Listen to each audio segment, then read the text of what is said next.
अस्सलामु अलैकुम वरहमतुल्लाहि वबरकातुहू।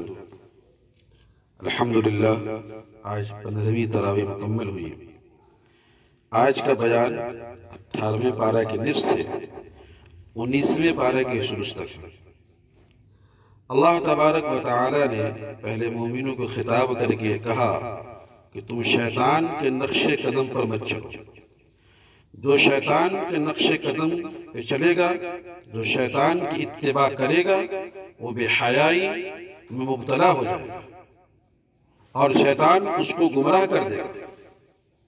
इसलिए शैतान तुम्हारा अबदी दुश्मन है, जो इंसान को हर तरीके से गुमराह करने की कोशिश करता है, हर मुमकिन कोशिश करता है। अल्लाह ने कह दिया कि अपने दुश्मन से बचना चाहते हो तो उसके हथकंडे में मत आओ, उसके बहकावे में मत आओ। फिर अल्लाह तबारक व तआला ने फरमाया कि हमने तुम लोगों को हिदायत के वास्ते तुम्हारे पास वाज़ेह अहकामात भेजे हैं, उसको पढ़ के, उसको समझ के वो शैतानी वसवसे से बच सके। और जो लोग तुमसे पहले गुजर चुके हैं उनके बाद अहकामात और खुदा से जो लोग डरने वाले थे, जो अल्लाह से डरते थे, वो यकीनन कामयाब हुए। और जिन लोगों ने अल्लाह से नहीं डरा, नसीहत कबूल नहीं की, वो गुमराह हुए। अल्लाह तबारक व तआला तो ज़मीन व आसमान को पैदा करने वाला है, ज़मीन व आसमान का नूर है। मोमिन तो वही होगा जो अल्लाह के नूर को अपने लिए रहनुमाई समझे और दिल से रसूल की इत्तिबा करेगा। रसूल की मुखालफत तुमको किसी फितने में गिरफ्तार कर सकती है। इसलिए जो बेजा रसूल अकरम सल्लल्लाहु अलैहि वसल्लम पे कुफ्फार मक्का इल्ज़ाम लगाया करते थे, अल्लाह ने कहा उस पे जो इल्ज़ाम लगाते हो तुम कहीं अल्लाह के अज़ाब में गिरफ्तार ना हो जाओ। उसके बाद सूरह फुरक़ान शुरू होती है, जिसके आगाज में फरमाया कि बड़ी आलिशान वो ज़ात है जिसने ये फैसला कुन किताब यानी कुरान मजीद अपने ख़ास बंदे मोहम्मद अरबी सल्लल्लाहु अलैहि वसल्लम पे नाजिल फरमाई, ताकि वह तमाम जहान वालों के लिए ईमान लाए, इस किताब को पढ़े और समझे। और अल्लाह का रसूल सल्लल्लाहु अलैहि वसल्लम को हुक्म था कि आप अपने उम्मती को खबरदार कीजिए, खुशखबरी दिए जन्नत की और जहन्नम से डराइए। ईमान न लाने की सूरत में अज़ाब इलाही से डराने का भी हुक्म है। ए नबी, तुम्हारा रब तुम्हारी मदद के लिए काफी है। आप लोगों से कह दे कि मैं तबलीग दीन की तुमसे कोई उजरत नहीं मांगता, मैं तुमको जो समझाता हूँ दीन की तरफ आने के लिए, अल्लाह उसके रसूल की इताअत करने के लिए, अल्लाह उसके रसूल की फरमाबरदारी करने के लिए, उसके बदले में तुमसे कोई मुआवजा नहीं मांगता, मैं वजीफा नहीं मांगता, मेरा अज्र तो अल्लाह देगा। बल्कि लोगों, ऐसे नेक बंदे बन जाओ जो जमीन पे आजिजी के साथ चलो, जमीन पर अकड़ कर मत चलो, अपने गुरूर की बुनियाद पे, घमंड की बुनियाद पे, जहालत की बुनियाद पे किसी को बुरा भला ना कहो, गुरूर में मत मुब्तला हो जाओ। ऐसे पिछले साबका कौम जो गुरूर में मुब्तला हुई, अल्लाह ने उसके गुरूर को खाक में मिला दिया। जो दौलत पे गुरूर करते हैं, शोहरत पे गुरूर करते हैं, अपने इल्म पे, अपने इक़्तिदार पे गुरूर करते हैं, अल्लाह ने बहुत से लोगों के गुरूर को खाक मिला दिया है। इसलिए अल्लाह के बंदे बन के रहो, एक दूसरे की रिस्पेक्ट करो, एक दूसरे के साथ आजिजाना और मुनसिफाना तरीके से रहो, किसी को गलत और हकीर मत समझो, किसी को जलील मत समझो। अल्लाह तबारक व तआला के यहाँ न जाने किस बंदे का क्या मकाम है, तुझे क्या मालूम। इसलिए अल्लाह के बंदे बन के रहो। व इबादुर रहमान अल्लज़ीना यमशूना अलल अर्ज़ि हौना व इज़ा ख़ातबहुमुल जाहिलून क़ालू सलामा। अल्लाह के बंदे वो जिनके अंदर आजिज़ी होती है, जिनके अखलाक अच्छे होते हैं, जो जब बोलते हैं तो मीठी बोल बोलते हैं, जब चलते हैं तो आजिज़ी के साथ चलते हैं, और जब उनसे कोई जाहिल उलझना चाहते हैं, उसे किसी तरह का फितना और फसाद करना चाहते हैं, तो सलाम करके वहां से निकल जाते हैं, उनसे बहसो मुबाहिसा नहीं करते। ये मोमिन के आला औसाफ का जिक्र है, और झुठलाने वालों के लिए सख्त सजा भी मिलेगी। उसके बाद सूरह शुअरा शुरू होती है, जिसमें हजरत मूसा अलैहिस्सलाम और फिरौन का वाक़या है। हजरत इब्राहीम अलैहिस्सलाम की दावत इस्लाम, कौम नूह की दुआ, सरकशी और हलाकत, ये तमाम तर अंजाम बद अल्लाह तबारक व तआला ने इसमें जिक्र किया।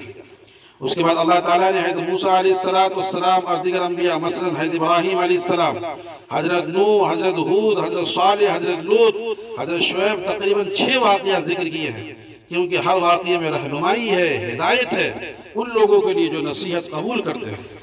लेकिन मुनकिरों में अक्सर नहीं मानते, उन्हें जल्दी इस चीज़ की है कि अल्लाह का अजाब कब आएगा, और नबी का मजाक उड़ाते हैं और कहते हैं कि अल्लाह का अजाब कब है, अगर तुम वाकई सच्चे हो तो अल्लाह का अजाब लाकर मुझे दिखाओ। कुरान हकीम को क्यों नहीं देखते जो खुद उनकी ज़बान में नाज़िल किया गया है।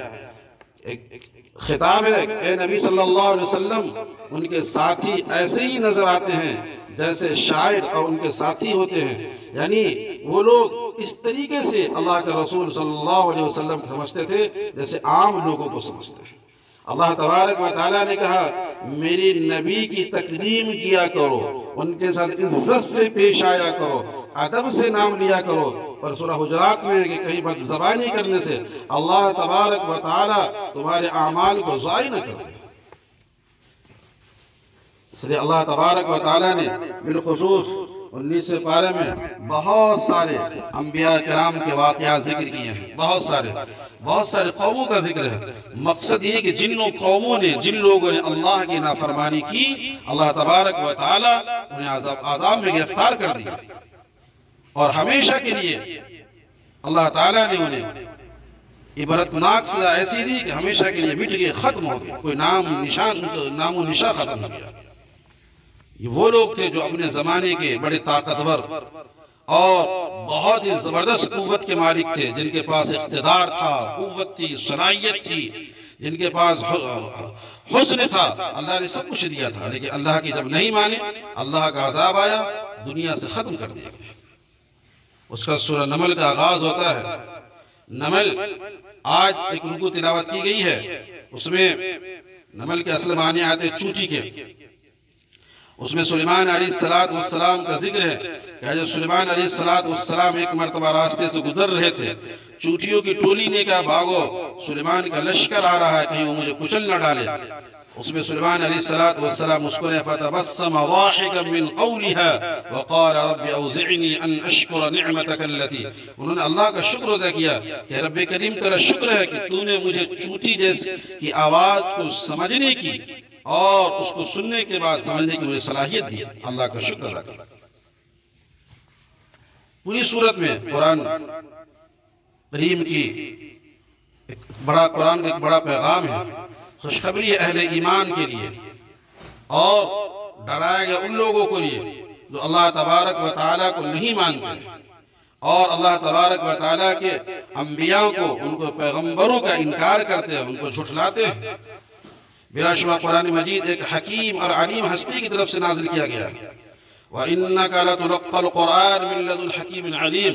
अल्लाह तबारक व तआला ने हमें और आपको जो कुरान करीम एक बहुत नायाब तोहफा दिया है, उसको पढ़ने की, उसको समझने की, उस पर अमल करने की, उसके तालीमात को आगे बढ़ाने की हम सबको तौफीक अता फरमाए।